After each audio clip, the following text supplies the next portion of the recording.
Are there any other projects coming up? I mean, such as a project, of course. Yeah, well, it's funny because in August and September, I was very close to killing myself because I was so bored, and I was in LA, and nothing was happening. So, so I started doing these, do some business ideas that I had in mind, and those things have suddenly gained some sort of momentum. These things are away from acting, right? Gain some momentum. And now I've got like 3 projects that I'm working on. One's for charity, one's a clothing company that I'm part owning and branding, and another one's like a social network site. I'm pushing those forward now, so I'm really busy on like 4 fronts, including the acting as well. I haven't got anything else lined up after this. There might be a film that I could do. It's called Fight Town. I've just got the script I've been offered, but I'm not sure yet. So I'll have a look at it, but I think it overlaps with Breaking Dawn, so I don't know. But I mean, I'm super excited about the fact that I'm doing something outside of acting that's really keeping me, you know, really keeping me busy at the same time. Do you prefer to work with huge names like David Slater, Michael Sheen, or to work with friends? And what is more difficult for you? I haven't got any friends.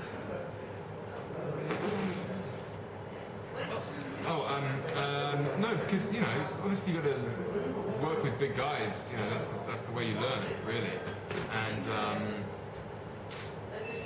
I mean, yeah, I mean, I'd say, you know, whenever you're trying to become something big, and you should always really put yourself in a situation of discomfort, jump in the deep end, if you like, and working with people like, you know, Michael Sheen, and I guess so I've worked with some really great actors over the last year or so.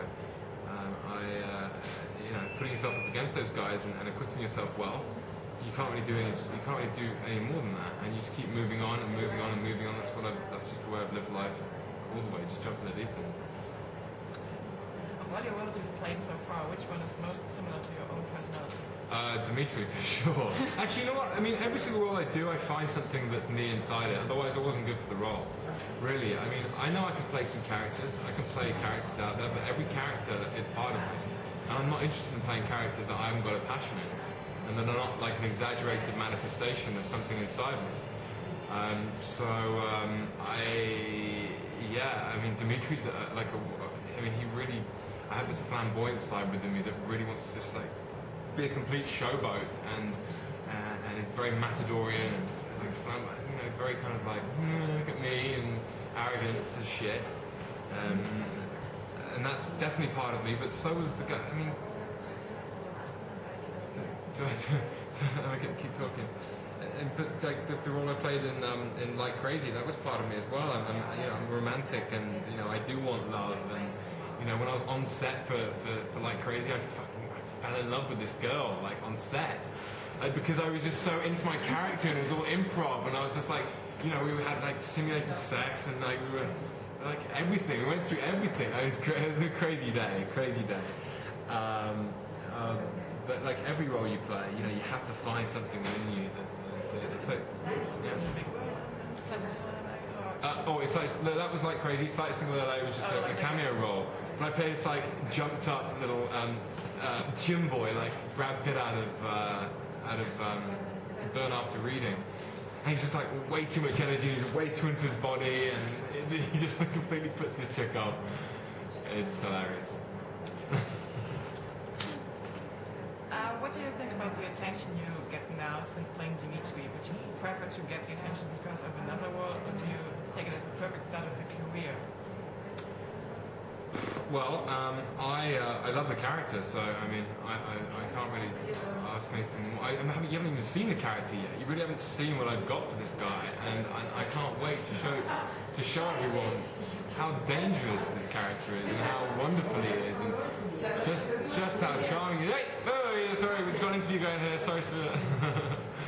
And so. I mean, I love being part of Twilight. I really do. I love the character. I love everyone in this franchise. So I'm never gonna. You know, this is the thing I needed to kickstart things in my life, and it happened. And I'm forever grateful for that. I'd never not want that. Are there any emotions which are really hard for you to bring on screen? which will challenge you? Bring on screen that really challenged me. I think crying is very hard because I can, but it just takes a lot. You know, you have to really get in the right headspace. Sorry guys, we're actually doing an interview here. Sorry, that's all right. We can edit this, right? I think I'm very good at showing. I think all the sort of weaker, if you like, weaker emotions like crying and fear are very hard to manifest when you have actually in your own life conquered sadness and being afraid of things. You know, when you put up a shield and you go through things and you actually get through them, resolve them, and you become stronger, it's very hard to sort of bring those back. But that's just a part of acting that's the most that's the exciting part, is trying to find those levels that you have inside you, but you can't seem to like find so easily. I could cry when I was like 22 years old. I could cry so easily. Just like in floods of tears. But I was a different person back then, and then I went through this like phase of like becoming stronger, and that's the reason I'm doing this and why I'm here, etc. So. Why have you succeeded in a field where so many others have failed? Why have I succeeded? Yeah. Do you think there's something special about you? Yeah. I think there's lots of things very special about me. But that's like not me being like arrogant. That's just me celebrating myself, because I know that I have potential and that I'm trying every day to honor my potential. I think everyone has like unbelievable potential with life, and like because of what society does to us, it tells us not to embrace our creativity. It tells us not to celebrate ourselves because it comes across as arrogant or vain or whatever. Fuck that. I mean, I'm going to take care of myself. I want myself to look amazing, and I want to be in like great shape, and I want to do the best I can in life.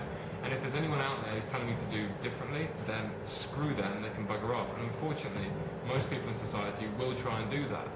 And I need to be away from that kind of negativity and be by myself, if I have to be, or with people of like minds, in order to really fulfill what I think I'm supposed to do. And people don't like that, and that's not my problem, How much do you draw on your own experience when you act? Everything, really, and it happens on a very subconscious level. You don't think, oh, I was. And this is the way I'm trying to work acting as a whole, is that I'm convinced that I have everything I need inside me without having to go through the process of like, okay, at that point I need to think about that happening in my life then or that then. I think that if the writing is good enough, you should be able to, the emotions of what is being said in each scene, given the character and the context of it, and the objectives and everything else, that should conjure up those emotions naturally. I don't feel like, just the way I'm doing it, that's just the way I want to do it. I'm sorry to everyone else who thinks it's different.